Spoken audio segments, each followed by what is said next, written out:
all the awards he got, the fact that he was at the New York Times, the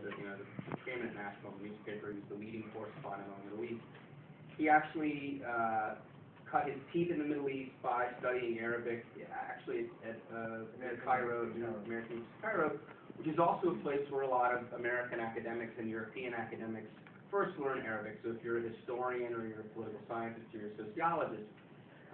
and so he had established very early in his career a network and friendships with a lot of academics that study the Middle East, and that's unique because, as Josh said, a lot of the journalists in American journalism kind of come into covering parts of the world from other desks. There's not really a specialization. And so, in a sense, he had this background where he had these friendships and these linkages, but I think that over his career, the things that he would write in the Washington Post and the New York Times, academics, those of us who study the Middle East, were easily critical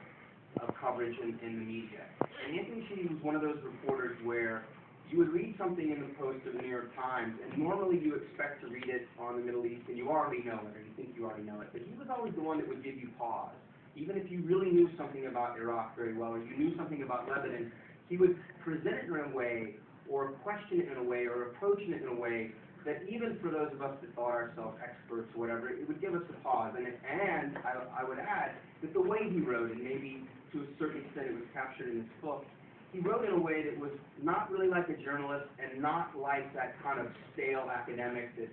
often we fall into. But in a way, he was an artist with the way he would capture things, describing his house, but then the way he would actually describe politics in a way was sublime.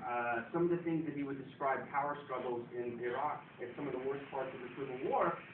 he would make it in a sense that it was understandable. And I think that's why we wanted him to come, because he brings a sensibility that works over there and it works here, and it's very rare.